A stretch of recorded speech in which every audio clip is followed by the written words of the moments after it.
ಆತ್ಮೀಯ ವಿದ್ಯಾರ್ಥಿಗಳೇ, ನಿಮಗೆ ಇಂದಿನ ಕನ್ನಡ ತರಗತಿಗೆ ಸ್ವಾಗತ. ವಿದ್ಯಾರ್ಥಿಗಳೇ, ನಾವು ಚಂದ್ರಶೇಖರ್ ಕಂಬಾರ್ ಅವರು ಬರೆದಿರುವ ನಾಟಕ ಬೋಳೆಶಂಕರ, ಈ ನಾಟಕದ ದೃಶ್ಯಗಳನ್ನು ನೋಡ್ತಾ ಇದ್ದೀವಿ. ಈಗಾಗಲೇ 3 ದೃಶ್ಯಗಳನ್ನು ನೋಡಿದ್ದೀವಿ. ಮೊದಲನೆಯದು ಬೆಪ್ಪು ತಕ್ಕಡಿ, ಎರಡನೆಯದು ನಗಬೇಕೋ ತಮ್ಮ ನಗಬೇಕೋ, ಮೂರನೆಯ ದೃಶ್ಯ ಜಯವು ನರಕದ ಮಾಲೀಕ. ಕಳೆದ ತರಗತಿಯೊಳಗೆ ಈ ಜಯವು ನರಕದ ಮಾಲೀಕ ದೃಶ್ಯವನ್ನು ನೋಡಿದ್ವಿ. ಇಲ್ಲಿ ಪಿಸಾಚಿ 1 ಚಿಂತೆ ಮಾಡ್ತಾ ಕುಳಿತಿತ್ತು, ಪಿಸಾಚಿ 2, 3 ಹಾಡ್ತಾ ಕುಣಿತಾ ಮತ್ತು ಹೆಂಡವನ್ನು ಕುಡಿತಾ ಬರ್ತಾ ಇದ್ವು. ಈ ಚಿಂತೆ ಮಾಡ್ತಾ ಕುಳಿತಿರ್ತಕ್ಕಂತಹ ಪಿಸಾಚಿ 1 ನೋಡಿ ಆ ಚಿಂತೆಗೆ ಕಾರಣವನ್ನು ಕೇಳಿದು ಪಿಸಾಚಿ 2 ಮತ್ತು 3. ಬೋಳೆಶಂಕರನೇ ಈ ಪಿಸಾಚಿ 1 ಚಿಂತೆಗೆ ಕಾರಣ ಅಂತ ತಿಳಿದಿರ್ತಕ್ಕಂತಹ ಈ ಪಿಸಾಚಿ 2, 3 ಅದಕ್ಕೆ ಉಪಾಯವನ್ನು ಹುಡುಕ್ತಾವೆ. ಸರದಾರ ಮತ್ತು ಸಾವುಕಾರಣ್ಣ ಇದ್ದಾರಲ್ಲ, ಅವರಿಬ್ಬರು ಈಗಾಗಲೇ ಸಾಕಷ್ಟು ದುಷ್ಟತನವನ್ನು ಕಲಿತುಕೊಂಡಿದ್ದಾರೆ, ಎಷ್ಟೆಲ್ಲ ಅಪರಾಧಗಳನ್ನು ಮಾಡ್ತಾ ಇದ್ದಾರೆ. ಇನ್ನೇನು ಅವ್ರನ್ನ ಕೊಲ್ಲಿಸೋದು ಮಾತ್ರ ಬಾಕಿ ಇತ್ತು.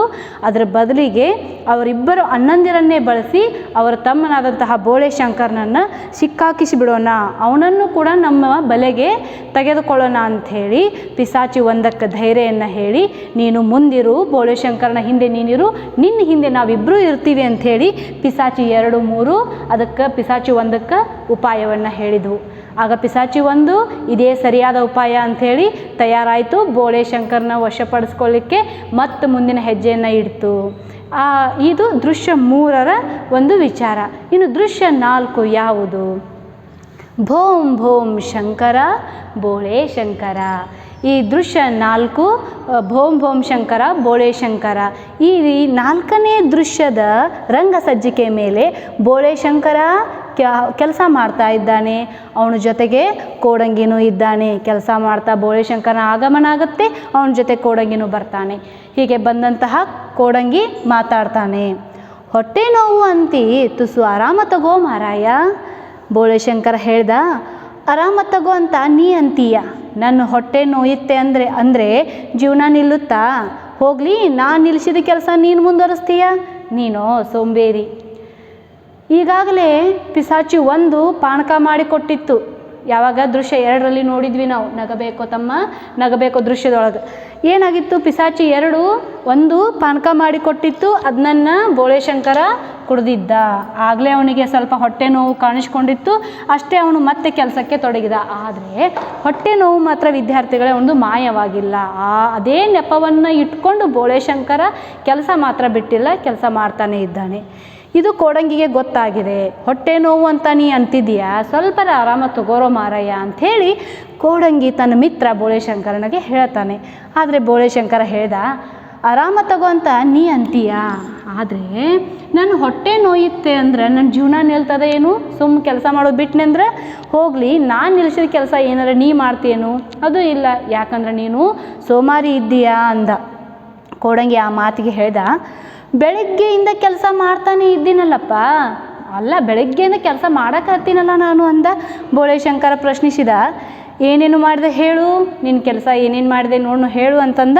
ಅದಕ್ಕೆ ಕೋಡಂಗಿ ಹೇಳ್ದ, ನೋಡಿ, 18 ರೊಟ್ಟಿ ತಿಂದೆ, 8 ಮುದ್ದೆ ನುಂಗಿದೆ, ಸೊಲಗಿ ಅನ್ನ ಉಂಡೆ, 1 ಗಡಿಗೆ ಅಂಬಲಿ ಕುಡಿದೆ, ಗಡದ್ದಾಗಿ 3 ಗಂಟೆ ನಿದ್ದೆ ಮಾಡಿದೆ. ಕೋಡಂಗಿಯ ಕೆಲಸ ಇದು. ಗಮನಿಸಿ ವಿದ್ಯಾರ್ಥಿಗಳೇ, ಈ ಕೋಡಂಗಿ ಏನೇನು ಕೆಲಸ ಮಾಡಿದ ಅನ್ನೋದು ನಿಮ್ಮ 2 ಅಂಕದ ಪ್ರಶ್ನೆ ಇದೆ. ಇದನ್ನು ನೀವು ಗಮನಿಸಿ, ನೆನಪಿನಲ್ಲಿ ಇಟ್ಕೊಳ್ಳಿ ವಿದ್ಯಾರ್ಥಿಗಳೇ. 2 ಅಂಕದ ಪ್ರಶ್ನೆಗೆ ಇದು ಇಂಪಾರ್ಟೆಂಟ್ ಅದ, ನೆನ್ಪಿಟ್ಕೊಳ್ಳಿ. ಕೋಡಂಗಿ ಏನೇನು ಕೆಲಸ ಮಾಡಿದ ನೋಡಿ, 18 ರೊಟ್ಟಿ ತಿಂದಂತ, 8 ಮುದ್ದೆ ನುಂಗಿದ, ಸೊಲಗಿ ಅನ್ನ ಉಂಡ. ಸೊಲಗಿ ಅಂದ್ರೆ ಅದೊಂದು ಅಳತೆಯ ಸಾಧನ. ನಾವು ಹೇಗೀಗ KG ಅಂತೀವಿ ಮತ್ತು ಸೇರು ಅಂಥೇಳಿ ಬಳಸ್ತೀವಲ್ಲ, ಹಾಗೆ ಅದು ಒಂದು ಅಳತೆಯ ಸಾಧನ. ಸೊಲಗಿ ಅನ್ನ ಉಂಡೆ, ಅಷ್ಟು ಅನ್ನ ಉಂಡೀನಿ, 1 ಗಡಿಗೆ ಅಂಬ್ಲಿ ಕುಡ್ದೇನಿ, ಮ್ಯಾಲೆ ಗಡದ್ದಾಗಿ 3 ತಾಸು ನಾನು ನಿದ್ದೆ ಮಾಡೀನಿ ಅಂದ ಕೋಡಂಗಿ. ಇದಕ್ಕೆ ಬೋಳೆಶಂಕರ ಹೇಳ್ದ, ಭಾರಿ ಕೆಲಸ ಮಾಡಿದೆ ಬಿಡು, ನೀನು ಹೀಗೆ ಮಾಡ್ತಾ ಇರು, ನಿನಗೆ ತುಂಡು ರೊಟ್ಟಿ ಸಿಕ್ಕದ ಹಾಗೆ ಮಾಡ್ತೀನಿ. ಭಾಳ ದೊಡ್ಡ ಕೆಲಸ ಮಾಡಿ ನೀ ಹಿಂಗೆ ಸೋಮಾರಿತನ ಮಾಡ್ತಾ ಇರು, ನಿನಗೆ 1 ತುಂಡು ರೊಟ್ಟಿ ಕೂಡ ಸಿಗಬಾರ್ದು, ನಾ ಹಂಗೆ ಮಾಡ್ತೀನಿ ಅಂದ. ಪಿಸಾಚಿ ಒಂದು ಅಲ್ಲಿ ಕಾಣಿಸ್ಕೊಳ್ತು. ಕೋಡಂಗಿ ಬೋಳೆಶಂಕರ ಮಾತಾಡ್ತಾ ಇರಬೇಕಾದ್ರೆ ಅಲ್ಲಿ ಈಗ ಪಿಸಾಚಿ ಒಂದು ಬಂತು. ಈಗಾಗಲೇ ಯೋಜನೆ ಮಾಡ್ಕೊಂಡದ ಪಿಸಾಚಿ ಒಂದು, ಪಿಸಾಚಿ 2 ಮತ್ತು 3 ಜೊತೆ.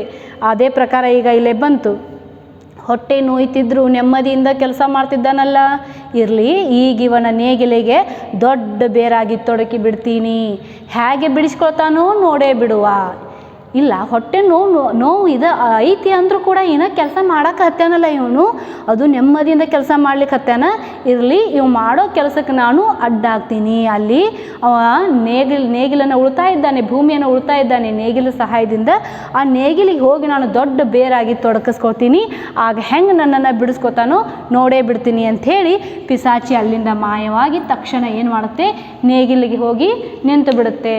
ಹೀಗೆ ನೇಗಿಲಿಗೆ ಹೋಗಿ ನಿಂತಾಗ ಮುಂದೆ ಬೋಳೆಶಂಕರ ಮಾತಾಡ್ತಾನೆ ನೋಡಿ, ಕೋಡಂಗಿ ಇಲ್ಲೆಲ್ಲೂ ಅಕ್ಕಪಕ್ಕ ಮರ ಇಲ್ಲ ಅಲ್ವಾ? ಅಲ್ಲ ಕೋಡಂಗಿ, ಇಲ್ಲೆಲ್ಲರೇ ನಮ್ಮ ಆಸುಪಾಸು ಮರ ಅದ ಏನು ಅಂದ. ಇಲ್ಲ ಅಲ್ಲ ಅಂದ. ಅಂದರೆ ಈಗಾಗಲೇ ಯಾವಾಗೂ ಮರನ ಅಲ್ಲಿ ಸಮೀಪದಲ್ಲಿ ನೋಡಿದ್ದಿಲ್ಲ. ಕೋಡಂಗಿ ಹೇಳ್ದ ಇಲ್ಲ. ಮತ್ತು ಬೋಳೆಶಂಕರ ಕೇಳ್ತಾನ, ಹಿಂದೆಂದೂ ಇರಲಿಲ್ಲ ಅಲ್ವಾ? ಹಿಂದೂ ಎಂದೂ ಇಲ್ಲಿ ಸಮೀಪದಾಗ ಮರ ಇರಲಿಲ್ಲಲ್ಲ ಅಂತಂದ. ಅಂದ್ರೆ ಅವನಿಗೆ ಏನಾಗ್ಯದ, ಈಗ ಸಂಶಯ ಬರಲಿಕ್ಕೆ ಚಾಲು ಆಗ್ಯದ. ಕೋಡಂಗಿ ಹೇಳ್ದ ಇರಲಿಲ್ಲ, ಹಿಂದೂ ಕೂಡ ಇಲ್ಲಿ ಎಲ್ಲಿ ದೊಡ್ಡ ಮರ ಇರಲಿಲ್ಲ. ಬೋಳೆಶಂಕರ ಹೇಳ್ದ ಆದರೂ ನೇಗಿಲಿಗೆ ಬೇರು ತಗಲಿದೆಯಲ್ಲ, ಆದರೂ ಕೂಡ ನನ್ನ ನೇಗಿಲಿಗೆ ಒಂದು ಬೇರು ಸಿಕ್ಕಾಕೊಂಡಿದೆ. ಕೋಡಂಗಿನೂ ನೋಡಿ ಹೇಳ್ತಾನೆ ತಗಲಿದೆಯಲ್ಲ. ಹೌದಲ್ಲ, ಸಿಕ್ಕಾಕೊಂಡದಲ್ಲ ನೇಗಿಲಿಗೆ ಬೇರು ಅಂದ. ಅದಕ್ಕೆ ಬೋಳೆಶಂಕರ ಕೋಡಂಗಿಗೆ ಹೇಳ್ತಾನೆ, ಗುದ್ಲಿ ತಗೊಂಬ ಅಗಿದು ನೋಡೋಣ. ಹೋಗಪ್ಪ ಗುದ್ಲಿ ತಗೊಂಬ. ಗುದ್ಲಿ ಅಂದರೆ ಇದೊಂದು ಅಗಿಯೋ ಸಾಧನ. ತಗೊಂಡು ಬಾ ಅಗದು ನೋಡೋಣ ಅಂದ. ಇಬ್ಬರು ಸೇರಿ ಅಗಿಲಿಕ್ಕೆ ಶುರು ಮಾಡ್ತಾರೆ. ಬೋಳೆಶಂಕರ ಐಸ, ಕೋಡಂಗಿ ರಾಜ ಐಸ. ಅಂದ್ರೆ ಅದನ್ನು ಅಗಿಬೇಕಾದ್ರೆ ಬಹಳಷ್ಟು ಭಾರವನ್ನು ಹಾಕಬೇಕಾಗಿತ್ತು. ಆ ಭಾರ ಹಾಕ್ತಾ ಐಸ ಐಸ ಅಂತ ಅವರು ಅಗಿಲಿಕ್ಕೆ ಚಾಲೂ ಮಾಡಿದರು. ಹೇಳುತ್ತಾ ಈ ಐಸ ಅಂಥೇಳಿ ಹೇಳ್ತಾ ಅಗಿತಿರ್ಬೇಕಾದ್ರೆ ಕೋಡಂಗಿ ಚೀರಿ ದೂರ ಓಡ್ತಾನೆ. ಹೀಗೆ ಆ ನೇಗಿಲಿಗೆ ಏನು ತಗಲಿತ್ತಲ್ಲ ಬೇರು, ಪಿಸಾಚಿ ಬಂದು ತಗಿಲ್ಕೊಂಡಿತ್ತಲ್ಲ, ಇವ್ರಿಗೆ ಗೊತ್ತಿಲ್ಲ ಅದು ಬೇರು ಅಂದ್ಕೊಂಡು ಅಗಿತಾ ಇದ್ದಾರೆ. ಅಗಿತಿರ್ಬೇಕಾದ್ರೆ ಇಬ್ಬರು ಅಗಿಲಿಕ್ಕತ್ತಾರ, ಬೋಳೆಶಂಕರ ಮತ್ತು ಕೋಡಂಗಿ. ಅಗಿತಿರ್ಬೇಕಾದ್ರೆ ಕೋಡಂಗಿ ಚೀರಿ ದೂರ ಓಡಿ ಹೋಗ್ತಾನ. ಮುಂದೆ ಕೋಡಂಗಿ ಹೇಳ್ದ ಅಯ್ಯೋ ಹಾವು ಹಾವು ಅಂದ. ಅದನ್ನು ಅಗಿಯುವಾಗ ನೋಡಿದ, ಅವನಿಗೇನೋ ಖಂಡಿತಲ್ಲಿ ಹಾವು ಹಾವು ಅಂಥೇಳಿ ಓಡ್ತಾ ಹೋದ ದೂರಕ್ಕೆ. ಬೋಳೆಶಂಕರ ಅದನ್ನು ಎತ್ತಿ ತೆಗಿತಾನೆ. ಅಲ್ಲಿ ಏನು ನೇಗಿಲಿಗೆ ಅಡ್ಡ ಆಗಿತ್ತಲ್ಲ ಅದನ್ನು ಎತ್ತಿ ತೆಗೆದು ಹೇಳ್ತಾನೆ ನೋಡಿ, ಹಾವಲ್ವೋ ಎಂಥದೋ ವಿಚಿತ್ರ ಪ್ರಾಣಿ, ಹಾಳಾದ್ದು ಒದ್ದಾಡ್ತಾ ಇದೆ ಶಿವ ಶಿವ ಅಂದ. ಹಾವಲ್ವೋ ಕೋಡಂಗಿ, ಇದು ಎಂಥದ್ದೋ ಒಂದು ವಿಚಿತ್ರ ಪ್ರಾಣಿ ಅದ. ಅಂದರೆ ಈಗ ಪಿಸಾಚಿ ಯಾವುದೋ ಒಂದು ವಿಚಿತ್ರ ಪ್ರಾಣಿ ರೂಪದಲ್ಲಿ ನೇಗಿಲಿಗೆ ಅಡ್ಡಾಗಿತ್ತು. ಅದನ್ನು ಕೈಯಲ್ಲಿ ಎತ್ಕೊಂಡು ಬೋಳೆಶಂಕರ ಹೇಳ್ದ ಯಾವುದೋ ವಿಚಿತ್ರ ಪ್ರಾಣಿ ಅದ, ಹಾಳಾದ್ದು ಒದ್ದಾಡ್ಲಿಕ್ಕೆ ಹತ್ತದ ಅಂದು. ಮುಂದೆ ಏನು ಹೇಳ್ದ, ಶಿವ ಶಿವ ಅಂದ. ಅದ್ರ ಒದ್ದಾಟವನ್ನು ನೋಡಲಾರ್ದೆ. ಅಷ್ಟಂದದ್ದೇ ತಡ ಪಿಸಾಚಿ ಒಂದು ಪ್ರತ್ಯಕ್ಷವಾಯಿತು. ಅಯ್ಯಯ್ಯೋ ಆ ಹೆಸರು ಎತ್ತಬೇಡಿ ದಮ್ಮಯ್ಯ, ನಿಮ್ಮ ಕೈ ಮುಗಿತೀನಿ. ಅದು ಪ್ರತ್ಯಕ್ಷವಾಯಿತು. ಯಾವುದೋ ವಿಚಿತ್ರ ಪ್ರಾಣಿ ರೂಪದಲ್ಲಿದ್ದದ್ದು ಪಿಸಾಚಿ ತನ್ನ ರೂಪಕ್ಕೆ ಬಂದು ಅಯ್ಯಯ್ಯೋ ಆ ಹೆಸರು ಎತ್ತಬೇಡಿ ದಮ್ಮಯ್ಯ, ನಿಮ್ಮ ಕೈ ಮುಗಿತೀನಿ ಅಂತು. ಆಗ ಬೋಳೆಶಂಕರ ಯಾವ ಹೆಸರು ಪ್ರಶ್ನೆ ಮಾಡಿದ. ಅದಕ್ಕೆ ಪಿಸಾಚಿ ಒಂದು ಹೇಳ್ತು, ಆಗಲೇ ಹೇಳಿದ್ರಲ್ಲ ಆ ಹೆಸರು, ಈಗಲೇ ನೀವು ಅಂದ್ರಲ್ಲ ಆ ಹೆಸರು ಅಂತೂ. ಬೋಳೆಶಂಕರ ಕೇಳ್ತಾನೆ, ಕೋಡಂಗಿ ಹೆಸರು ಹೇಳಿದರೆ ಅಷ್ಟು ಹೆದರ್ಕೊಳ್ತೀಯಾ ನೀನು? ಕೋಡಂಗಿ ಹೆಸರು ಹೇಳಿದರೆ ಹೆದರ್ತೀಯಾ ಅಂಥೇಳಿ ಪ್ರಶ್ನೆ ಮಾಡಿದ ಬೋಳೆಶಂಕರ. ಅದಕ್ಕೆ ಪಿಸಾಚಿ ಹೇಳ್ತು, ಇಲ್ಲ ಮಧ್ಯೆ ಪ್ರವೇಶಿಸ್ತಾನೆ ಕೋಡಂಗಿ. ಹೇಳ್ತಾನೆ, ಮತ್ತೆ ನಾ ಅಂದರೆ ಏನು ಅಂದುಕೊಂಡೆ? ನನ್ನ ಹೆಸರು ಹೇಳಿದರೆ ಸಾಕು ಹಾವು, ಮುಂಗ್ಸಿ, ಇಲಿ, ಇರುವೆ, ಹೆಗ್ಗಣಗಳು ಗಡಗಡ ಅಂತ ನಡುಗುತ್ತವೆ. ಆದರೆ ಅವುಗಳನ್ನು ಕಂಡ್ರೆ ನಾನು ಹೆದರ್ತೀನಿ. ಈಗ ಪಿಸಾಚಿಗೆ ಬೋಳೆಶಂಕರ ಪ್ರಶ್ನೆ ಮಾಡ್ದ, ನೀನು ಯಾವ ಹೆಸರು ಕೇಳಿದ್ರೆ ಹೆದರ್ತೀಯಾ? ಕೋಡಂಗಿ ಹೆಸರು ಕೇಳಿದ್ರೆ ಹೆದರ್ತೀಯಾ ಅಂಥೇಳಿ. ಇನ್ನೂ ಪಿಸಾಚಿ ಉತ್ತರಿಸಿಲ್ಲ. ಕೋಡಂಗಿ ಮಧ್ಯೆ ಪ್ರವೇಶಿಸ್ತಾನೆ. ಅವಾಗ ಹೇಳ್ತಾನೆ, ಮತ್ತು ನಾ ಅಂದರೆ ಏನು ಅಂದ್ಕೊಂಡು? ನನ್ನ ಹೆಸರು ಕೇಳಿದ್ರೆ ಇಷ್ಟೆಲ್ಲ ನೋಡ್ರಿ ಪ್ರಾಣಿಗಳದಾವಲ್ಲ, ಹಾವು, ಮುಂಗ್ಸಿ ಮತ್ತು ಇಲಿ, ಇರುವೆ, ಹೆಗ್ಗಣ ಇಂಥವೆಲ್ಲ ಗಡಗಡ ಅಂತ ನಡುಗ್ತಾವ. ಆದರೆ ಅವತರ ನೋಡಿದ್ರೆ ನಾ ಅನಿಸ್ತೀನಿ ಅಂದ ಕೋಡಂಗಿ. ಅದಕ್ಕೆ ಬೋಳೆಶಂಕರ ಹೇಳ್ದ, ಪಿಸಾಚಿಗೆ ಮಾತಾಡ್ತಾನೆ, ಈತನ್ನ ಕಂಡ್ರೆ ನೀನು ಯಾಕೆ ಹೆದರಬೇಕು? ಈತನ್ನ ಅಂದರೆ ಯಾರಿಲ್ಲಿ? ಕೋಡಂಗಿನ ಕಂಡ್ರೆ ನೀನು ಯಾಕಪ್ಪ ಹೆದರ್ತಿ ಅಂತ. ಆಗ ಕೋಡಂಗಿ ಮತ್ತೆ ಮಧ್ಯೆ ಪ್ರವೇಶಿಸಿದ ನೋಡಿ. ಹಸಿದಾಗ ಹಾಗಾಗೇ ನುಂಗ್ತೀನಿ ಅಂತ ಗೊತ್ತಿಲ್ವೇ ಅವಕ್ಕೆ? ಯಾಕೆ ಹೆದರ್ತಾವಂದ್ರೆ ನನಗೆ ಹಸು ಆತಂದ್ರೆ ಆಗಾಗ ಅವತ್ತನ್ನ ನುಂಗಿ ಬಿಡ್ತೀನಿ ತಿಂದು ಬಿಡ್ತೀನಿ ಅಂಥೇಳಿ ಅವಕ್ಕೆ ಗೊತ್ತಿಲ್ಲ ಅದಕ್ಕೆ ನನ್ನ ಹೆಸರು ಕೇಳಿದ್ರೆ ಹೆದರ್ತಾವ ಅಂದ ಕೋಡಂಗಿ. ನಡು ಮತ್ತೆ ಮಧ್ಯದಾಗ ಪಿಸಾಚಿ ಮಾತಾಡಿತು, ಅವನಿಗೆಲ್ಲ ಹೆದರಿದ್ದು ನೀವು ಆಗಾಗ ಸ್ಮರಿಸೋ ಆ ಹೆಸರಿಗೆ. ನಾನು ಈ ಕೋಡಂಗಿಗೆ ಹೆದರ್ಲಿಕ್ಕತ್ತಿಲ್ಲ, ನೀವು ಆಗಾಗ ನೆನಪಿಸ್ತಿರಲ್ಲ ಆ ಹೆಸರಿಗೆ ಹೆದರ್ಲಿಕ್ಕತ್ತೀನಿ ಅಂದಾಗ ಬೋಳೆಶಂಕರನಿಗೆ ಗೊತ್ತಾಯಿತು. ಕೇಳಿದ, ಅಂದರೆ ಶಿವನ ಹೆಸರಿಗ? ಅಂದರೆ ಆವಾಗ ಸ್ಮರಣೆ ಮಾಡ್ತಕ್ಕಂಥ ಹೆಸರು ಯಾವುದು? ಶಿವನ ಹೆಸರು. ಅದಕ್ಕೆ ಅವ ಕೇಳಿದ, ಶಿವನ ಹೆಸರಿಗೆ ಹೆದರ್ತೀಯಾ ಅಂಥೇಳಿ ಬೋಳೆಶಂಕರ ಪಿಸಾಚಿಗೆ ಕೇಳಿದ್ದೆ ತಡ ಪಿಸಾಚಿ ಹೇಳ್ತು, ಅಯ್ಯಯ್ಯೋ ಆ ಹೆಸರು ಹೇಳಬೇಡಿ, ನೀವು ದಯವಿಟ್ಟು ಆ ಹೆಸರು ಹೇಳಬೇಡಿ ಅಂಥೇಳಿ ಮತ್ತೆ ಕಿರುಚ್ಕೊಳ್ಳಿಕ್ಕೆ ಶುರು ಮಾಡ್ತು. ಬೋಳೆಶಂಕರ ಹೇಳ್ದ, ಶಿವನ ಹೆಸರು ಹೇಳಬಾರ್ದ? ಅವನಿಗೆ ಆಶ್ಚರ್ಯ. ಇವ ಯಾವತ್ತೂ ಶಿವನ ಹೆಸರನ್ನು ನಾಮಸ್ಮರಣೆ ಮಾಡವ. ಶಿವನ ಹೆಸರು ಅಂದರೆ ಇವನಿಗೆ ಬಹಳಷ್ಟು ಪ್ರೀತಿ. ಮನುಷ್ಯರಾದವರಿಗೆಲ್ಲ ಶಿವನ ನಾಮಸ್ಮರಣೆ ಅಂದ್ರೆ ಪ್ರೀತಿನೇ. ಯಾವುದೋ ದೇವರನ್ನು ನೆನೆಯೋದಂದ್ರೆ ಅದು ರೂಢಿಗತ. ಆದ್ರೆ ಆ ಹೆಸರನ್ನೇ ಹೇಳಬಾರ್ದಂದ್ರೆ ಹೆಂಗೆ ಅಂಥೇಳಿ ಬೋಳೆಶಂಕರ ಪ್ರಶ್ನೆ ಮಾಡ್ತಾನೆ. ಅದಕ್ಕೆ ಪಿಸಾಚಿ ಒಂದು ಹೇಳುತ್ತೆ, ಮತ್ತೆ ದಯವಿಟ್ಟು ಹೇಳಬೇಡಿ, ನೀವು ಹೇಳಿದ್ದನ್ನು ಮಾಡ್ತೀನಿ, ನೀವು ದಯವಿಟ್ಟು ಶಿವನ ಹೆಸರು ಹೇಳಬೇಡಿ, ನೀವೇನು ಹೇಳ್ತೀರೋ ಅದನ್ನು ಮಾಡ್ತೀನಿ ಅಂತು. ಬೋಳೆಶಂಕರ ಪ್ರಶ್ನೆ ಮಾಡಿದ, ಏನು ಮಾಡಬಲ್ಲೆ? ನೀನು ಕೆಲಸ ಮಾಡ್ತೀಯಲ್ಲ, ಏನು ಮಾಡಬಲ್ಲೆ ಅಂದ. ಅದಕ್ಕೆ ಮತ್ತೆ ಪಿಸಾಚಿ ಹೇಳ್ತು, ನೀವು ಹೇಳಿದ್ದನ್ನು ನೀವು ಏನು ಹೇಳ್ತೀರೋ ಹೇಳಿ, ನಾನು ಮಾಡ್ತೀನಿ. ಅದಕ್ಕೆ ಬೋಳೆಶಂಕರ ತಲೆ ಕೆರೆದುಕೊಂಡ, ಏನು ಹೇಳಬೇಕು ಇದಕ್ಕೆ ಕೆಲಸ ವಿಚಾರ ಮಾಡ್ದ. ಹಾಗಾದರೆ ನನ್ನ ಹೊಟ್ಟೆ ನೋಯ್ತಾ ಇದೆ, ವಾಸಿ ಮಾಡಬಲ್ಲೆಯಾ? ಹಂಗಿದ್ರೆ ನನ್ನ ಹೊಟ್ಟೆ ನೋಯಾಕತ್ತದ, ವಾಸಿ ಮಾಡ್ತೀಯಾ? ಇದನ್ನು ಹೊಟ್ಟೆ ನೋಯ್ಲಿಕ್ಕೆ ಕಾರಣ ಯಾರಾಗಿದ್ದರು? ಪಿಸಾಚಿ ಒಂದು. ಆ ಹೊಟ್ಟೆ ನೋವು ಹೀಗೆ ಇತ್ತು ಬೋಳೆಶಂಕರನಿಗೆ, ಆದರೂ ತನ್ನ ಕೆಲಸದಲ್ಲಿ ತಾನು ತಲ್ಲೀನಾಗಿದ್ದ. ಈಗ ಅವನಿಗಿರೋ ಸಮಸ್ಯೆ ಅದೇ. ಮತ್ತು ಅದಕ್ಕೆ ಅದು ಪರಿಹಾರ ಕೇಳಿದ ಪಿಸಾಚಿಗೆ ಬೋಳೆಶಂಕರ, ನನ್ನ ಹೊಟ್ಟೆ ನೋಯಿಸ್ಲಿಕ್ಕೆ ಹತ್ತದ, ಗುಣ ಮಾಡ್ತೀಯಾ ನೀನು ಅಂತೇಳಿ. ಪಿಸಾಚಿ ಒಂದು ಹೇಳ್ತು, ಓಹೋ ಈ ಕ್ಷಣವೇ ಮಾಡಬಲ್ಲೆ, ನಾನು ಸದ್ದ ಮಾಡ್ತೀನಿ ಅಂಥೇಳಿ ಹೋಗಿ ನೆಲ ಅಗದು 3 ಬೇರು ತಗೊಂಡು ಬರುತ್ತೆ ಪಿಸಾಚಿ. ಇದನ್ನು ಯಾರೇ ನುಂಗಲಿ ಅವರಿಗಿರೋ ಯಾವುದೇ ರೋಗ ತಕ್ಷಣ ವಾಸಿಯಾಗುತ್ತೆ.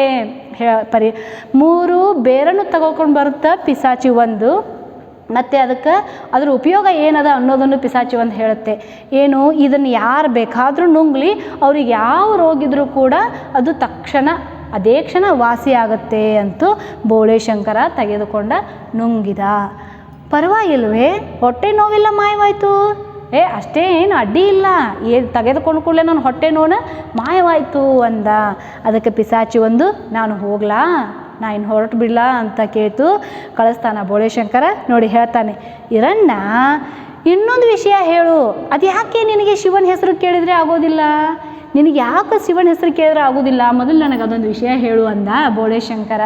ಮತ್ತೆ ಪಿಸಾಚಿ, ಅಯ್ಯಯ್ಯೋ ಹೇಳಬೇಡಿ, ಸಾಯ್ತೀನಿ ಅಂಥೇಳಿ ಕೂಗ್ಲಿಕ್ಕೆ ಹತ್ತು.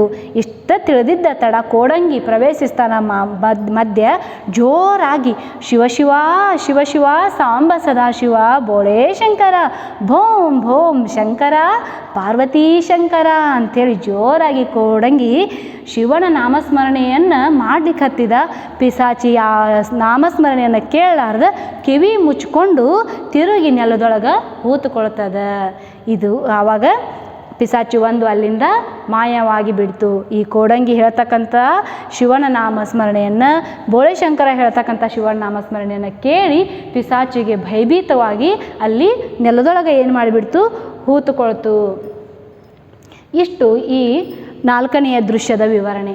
4ನೇ ದೃಶ್ಯದೊಳಗೆ ಈ ಒಂದು ಪಿಸಾಚಿ ಒಂದರ ಪ್ರಯತ್ನವನ್ನು ಮತ್ತೆ ಬೋಳೆಶಂಕರ ಏನು ಮಾಡಿದ? ಶಮನಗೊಳಿಸಿದ. ಈಗಲೂ ಕೂಡ ಪಿಸಾಚಿ ಒಂದು ಸೋತು ಹೋಯಿತು. ಇನ್ನು ದೃಶ್ಯ 5 ಯಾವುದು? ಹಸಿರು ಸಾಮ್ರಾಜ್ಯದ ನಮ್ರ ಪ್ರಜೆ. ಹಸಿರು ಸಾಮ್ರಾಜ್ಯದ ನಮ್ರ ಪ್ರಜೆ ಈ ದೃಶ್ಯ 5ರ ವಿವರವನ್ನು ನೋಡೋಣ. ಹಸಿರು ಸಾಮ್ರಾಜ್ಯದ